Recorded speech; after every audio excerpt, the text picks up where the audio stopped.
So hello everyone and welcome to learn up IAS. So आज के इस video में हम लोग डिस्कस करेंगे कि धर्मेंद्र प्रधान जी ने अभी इस्तीफा दे दिया, आपने देखा होगा, एज एन एजुकेशन मिनिस्टर, और नए एजुकेशन मिनिस्टर बनाए गए, उनके बारे में हम लोग आज इस क्लास में डिस्कस करेंगे। उनकी फोटो आप स्क्रीन पर देख सकते हो। सो this is about me. So let us start. शुरू करते हैं। आपको पता होगा कि एजुकेशन मिनिस्टर में 3 मिनिस्टर थे। एक धर्मेंद्र प्रधान जी जो कि कैबिनेट मिनिस्टर है, और उन्होंने आज इस्तीफा दे दिया, काफी ज्यादा न्यूज में था, आपने देखा होगा। और बाकी दो जो है वो मिनिस्टर ऑफ स्टेट है, मिनिस्टर ऑफ स्टेट रैंक के एजुकेशन मिनिस्टर है। एक का नाम है मिस्टर सुकांता मजूमदार, दूसरे का नाम है मिस्टर जयंत चौधरी। तो ये दोनों मिनिस्टर रहेंगे, मिनिस्टर ऑफ स्टेट जिनको कहते हैं हम।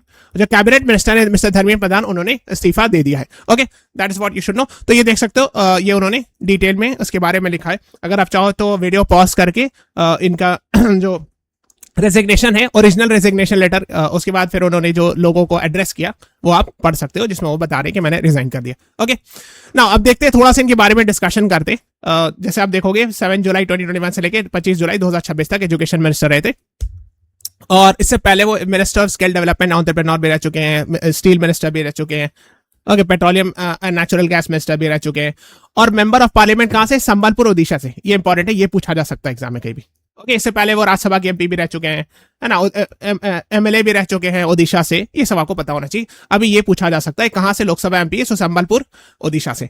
Okay, now member of parliament Lok Sabha, तो उन्होंने अपना जो है नाम केस में लिख दिया, बायो में, जो ट्विटर पर या एक्स पे जो बायो होता है, और यूनियन एजुकेशन मिनिस्टर हटा दिया। नाउ अब जानते हैं कि नए एजुकेशन मिनिस्टर किसको बनाया गया। सो उनका नाम है मिस्टर प्रहलाद जोशी। ये नए एजुकेशन मिनिस्टर बनाए गए, बट यस, कैविएट ये है कि इनको अभी इंटरिम एजुकेशन मिनिस्टर बनाया गया, है ना। इसलिए होता कि आप जानते होंगे कि इवन प्राइम मिनिस्टर केस में भी अगर प्राइम मिनिस्टर रिजाइन करते तो केयर टेकर प्राइम मिनिस्टर बनाए जाते जब तक एक नए प्राइम मिनिस्टर नहीं आ जाए ना। सो सिमिलर टू दैट, जैसे ही किसी कोई एजुकेशन मिनिस्टर रिजाइन करते तो इमीडिएटली आपको किसी को पोस्ट देना होता, चाहे तो प्राइम मिनिस्टर खुद ले लेते या किसी मिनिस्टर को एडिशनल चार्ज दे देते। इनको लोग कहते हैं एडिशनल चार्ज, है ना। तो अभी फिलहाल के लिए right now mister Prahlad Joshi को एजुकेशन मिनिस्टर बनाया गया। ये ऑलरेडी दूसरे मिनिस्ट्री इनके पास है, तो लेकिन चूंकि वैकेंसी नहीं रही एजुकेशन मिनिस्ट्री में, इसलिए इनको cabinet rank, of course cabinet rank है, because minister of state rank के ऑलरेडी 2 एजुकेशन मिनिस्टर्स हैं, आप देख सकते हो, है ना, mister Sukanta Majumdar and Jayant Chaudhary. Okay, तो हम लोग देखते हैं इनके बारे में, थोड़ा सा और डिटेल डिस्कशन करते हैं।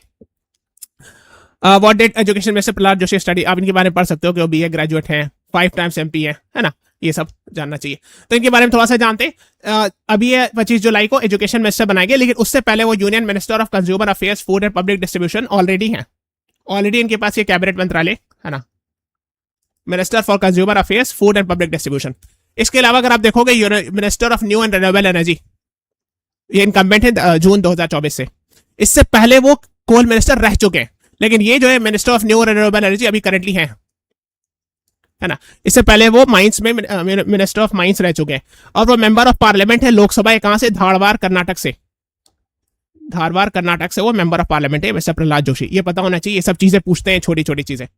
और वो बीजेपी कर्नाटक के प्रेसिडेंट भी रह चुके हैं पहले, 2012 से 2016, और 2019 से 24 तक पार्लियामेंट्री अफेयर्स मिनिस्टर रह चुके हैं। ये ओरिजिनली आते हैं मैसूर, कर्नाटक से, ठीक है, ये आपको पता होना चाहिए। ओके, तो आप देख सकते हो, है ना, प्रहलाद वेंकटेश जोशी, है ना, ये मिनिस्टर ऑफ कंज्यूमर अफेयर्स है एटसेट्रा, और उनका भी एजुकेशन मिनिस्टर बना दिया गया धर्मेंद्र प्रधान जी के रेजिग्नेशन के बाद। ओके, सो इनके बारे में और पढ़ सकते हो। और ये भी ओरिजिनली राष्ट्रीय स्वयंसेवक से बिलोंग करते हैं ना, है ना, सो आप जानते हो ना।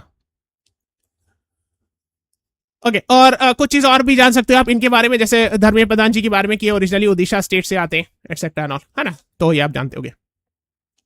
ओके, अब हम लोग आगे जाते हैं और थोड़ा सा एजुकेशन मिनिस्ट्री के बारे में डिस्कशन करते हैं, बिकॉज एजुकेशन मिनिस्ट्री भी न्यूज में। और मैंने आपको पहले भी जैसा बताया है कि 1947 में एजुकेशन मिनिस्ट्री स्टैब्लिश किए गए थे, और फर्स्ट एजुकेशन मिनिस्टर थे मौलाना अबुल कलाम आजाद। ओके,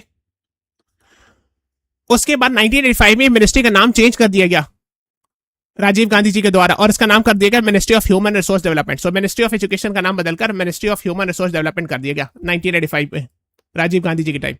फिर जब थर्ड नेशनल एजुकेशन पॉलिसी आई 2020 में मोदी जी के टाइम पर, तो उन्होंने रिकमेंड किया कि वापस से इसका नाम मिनिस्ट्री ऑफ एजुकेशन कर दिया जाए।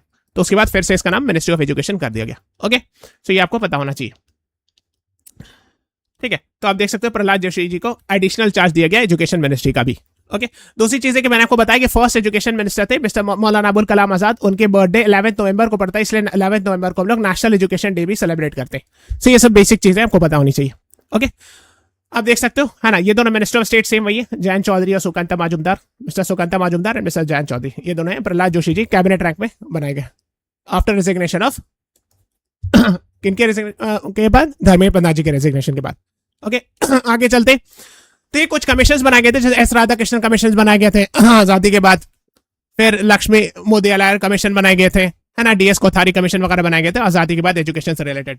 लेकिन जो मेन 3 नेशनल एजुकेशन पॉलिसी है वो 1968, 86, जिसको थोड़ा सा 92 में मॉडिफाई किया गया, और 2020, ये 3 नेशनल एजुकेशन पॉलिसी बहुत फेमस है। कोठारी कमीशन को कहा गया था, सेकंड वाले का कोई कमीशन का नाम नहीं दिया गया था, लेकिन उसमें ऑपरेशन ब्लैक बोर्ड वगैरह लाया गया था एटसेट्रा, और बहुत सारी चीजें, एडल्ट एजुकेशन, वुमेन्स एजुकेशन की बात कही थी।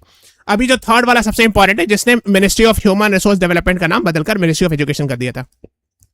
मिस्टर के कस्तूरीरंजन जो फॉर्मर इसरो के चेयरमैन थे, वो इसके हेड थे, है ना, उन्होंने बहुत सारी चीज रिकमेंड की थी। सो जैसे 5+3+4 फॉर्मूला, बहुत सारी चीज है ना, आप जानते हो ना। तो हे की Higher Education Commission of India बनाने की बात कही गई थी, जिसमें मेडिकल और लीगल फील्ड को छोड़ने के बाकी सारे इंस्टीट्यूशंस को एक जगह लाने की बात कही गई थी ना, हायर एजुकेशन कमीशन के under, excluding medical and legal education. पढ़िएगा इसके बारे में और डिटेल। और अगर आपको वीडियोस पसंद आ रहे हैं तो please subscribe to our channel, like कर दीजिएगा, और प्लेलिस्ट में जाकर के ये वाला प्लेलिस्ट जरूर देख लीजिएगा, यूपीएससी रिपीट्स पीवाईक्यूज, प्रीलिम्स के जो पीवाईक्यूज और रिपीट होते हैं, अगर आप देखोगे आपको खुद रियलाइज हो जाएगा कि यस रिपीट होते हैं।